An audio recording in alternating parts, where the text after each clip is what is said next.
Illinois EPA just recently released their nutrient loss reduction strategy, and we were hosting an event today to talk about the nutrient loss reduction strategy and also ways that farmers can voluntarily work at complying with the strategies. Well, essentially, what the strategy is recommending is that we hit a baseline by 2025 of reducing our nitrate and phosphorus levels. Right now, Illinois is unfortunately one of the #1 exporters of nitrates and phosphorus to the Gulf of Mexico. And this is not something that we want to continue. And a lot of the farmers across the state are already engaging in many best management practices.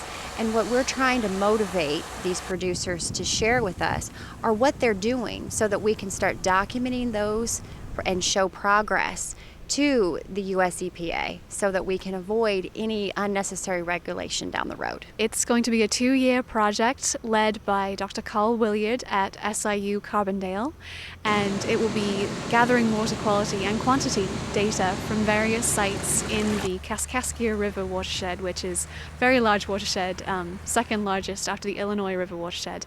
And after that data has been gathered, the project will look at possible best management practices to address the types of issues that they found.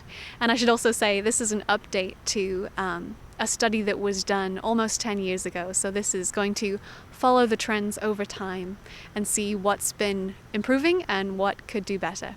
With livestock producers and row crop producers, really soil testing is one of the first proactive steps that a message that we've been hitting home at for this meeting today is knowing what's in your own soil and knowing that you may actually be saving yourself money by not needing to apply any additional if you do your soil samples on a regular basis.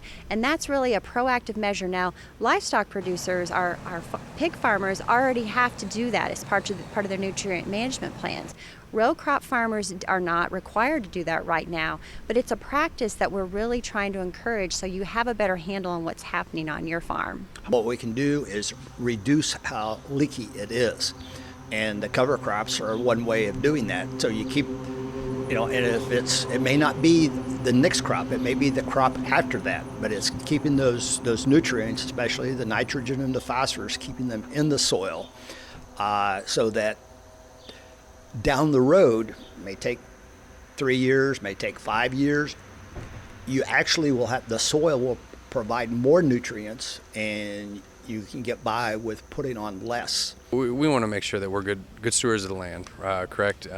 By utilizing our best management practices and also being very neighborly to our neighbors that surround us, because we can only be successful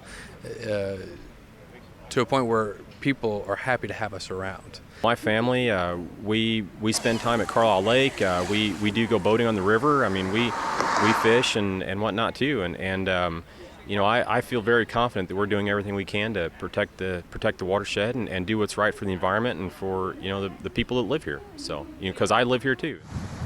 Reporting for Brownfield Television, I'm Tom Steever.